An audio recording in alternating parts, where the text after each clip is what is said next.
आज 6 डिसेंबर विश्वरत्न महामानव भारतीय संविधानाचे शिल्पकार डॉक्टर बाबासाहेब आंबेडकर यांचा महापरिनिर्वाण दिन. सर्वप्रथम त्यांच्या पवित्र विचारस्मृतींना कोटी कोटी अभिवादन.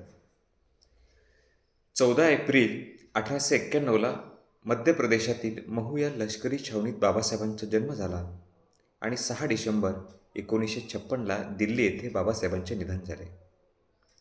पुरं 65-66 वर्षाचं बाबासाहेबांचं आयुष्य, पण या आयुष्यातला प्रत्येक श्वास बाबासाहेबांनी इथल्या उपेक्षित, वंचित, शोषित माणसाच्या जीवनातला अज्ञानरूपी अंधार दूर व्हावं आणि त्यांना सन्मानाने जगता यावं यासाठीच घेतलेला आहे. बाबासाहेब एक जागतिक कीर्तीचे अर्थशास्त्रज्ञ, राज्यशास्त्राचे भाष्यकार, इतिहासाचे जाणकार, मानवशास्त्राचे अभ्यासक. बाबासाहेबांच्या ज्ञान विद्वत्तेचा गौरव केवळ देशात नाही तर जगभरात झालेला आहे. भारतीय संविधानाच्या निर्मितीमध्ये बाबासाहेबांचे योगदान अनन्यसाधारण स्वरूपाचे आहे. 29 ऑगस्ट 1947ला भारतीय संविधानातील महत्त्वाची मसुदा समितीची स्थापना झाली आणि या समितीचे अध्यक्ष हे डॉक्टर बाबासाहेब आंबेडकर होते. बाबासाहेबांनी अथक परिश्रम प्रयत्नानंतर हे संविधान निर्माण केले. मसुदा समितीसमोर त्यावेळेस 7,635 सूचना आणि हरकती आल्या होत्या.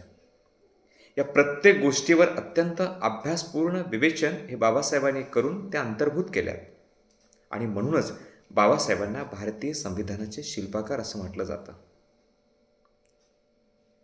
भारतीय संविधानाच्या निर्मितीनंतर 1953ला जगातील नामांकित असणाऱ्या अमेरिकेच्या कोलंबिया विश्वविद्यालयाने बाबासाहेबांना डॉक्टर ऑफ लॉज या पदवीने सन्मानित केलं.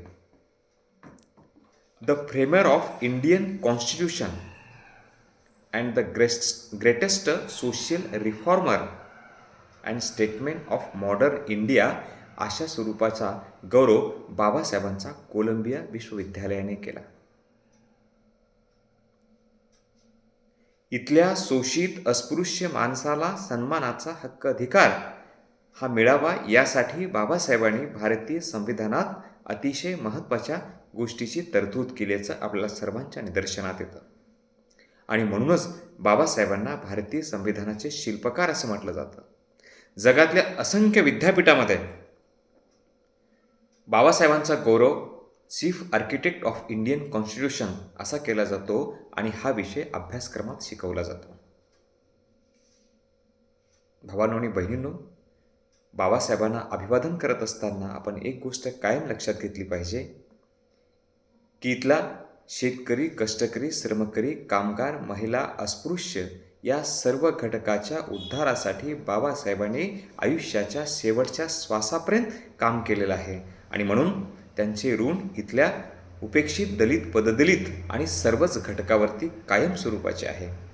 तेव्हा हा बाबासाहेबांचा आदर्श विचार आपण अंगीकारणं, लक्षात ठेवणं, बाबासाहेबांच्या ऐतिहासिक कार्यापुढे कायम कृतज्ञ राहणं हेच बाबासाहेबांना खऱ्या अर्थानं अभिवादन ठरेल. पुनश्च एकदा बाबासाहेबांच्या विचारस्मृतींना, त्यांच्या कार्यकर्तृत्वाला कोटी कोटी अभिवादन. जय हिंद, जय भारत, जय जिजाऊ, जय शिवराय, जय भीम, जय संविधान.